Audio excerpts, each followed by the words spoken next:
നിങ്ങളൊരു NRI ആണെങ്കിൽ definite ആയിട്ടും നിങ്ങൾ അറിഞ്ഞിരിക്കേണ്ട 3 പ്രധാനപ്പെട്ട ബാങ്ക് അക്കൗണ്ട് നിങ്ങൾക്ക് ഇന്ത്യയിൽ ഓപ്പൺ ചെയ്യാം. അതിൽ ആദ്യത്തെ അക്കൗണ്ട് എന്ന് പറയുന്നത് നോൺ റെസിഡൻറ്റ് ഓർഡിനറി അക്കൗണ്ട്.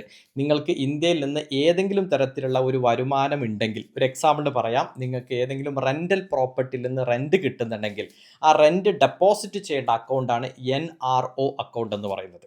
ഇനി രണ്ടാമത്തെ account non resident external account. നിങ്ങൾ ഫോറിനിൽ നിന്ന് അയക്കുന്ന കറൻസി ഇന്ത്യൻ റുപ്പിയിൽ ഡെപ്പോസിറ്റ് ചെയ്യേണ്ട അക്കൗണ്ടാണ് നോൺ റെസിഡൻറ്റ് എക്സ്റ്റേണൽ അക്കൗണ്ട്. ഈ അക്കൗണ്ടിൽ 1 രൂപ പോലും നിങ്ങൾ ടാക്സ് അടക്കണ്ട എന്നുള്ളതാണ് ഈ അക്കൗണ്ടിൻ്റെ പ്രത്യേകത. മൂന്നാമത്തെ അക്കൗണ്ട് എന്ന് പറയുന്നത് foreign currency non resident account, FCNR എന്ന ചുരുക്കപ്പേരിൽ അറിയപ്പെടും.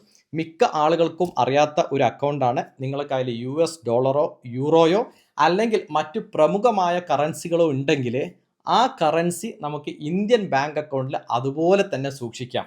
ഈ അക്കൗണ്ടിൻ്റെ ഒരു പ്രത്യേകത എന്താണ്?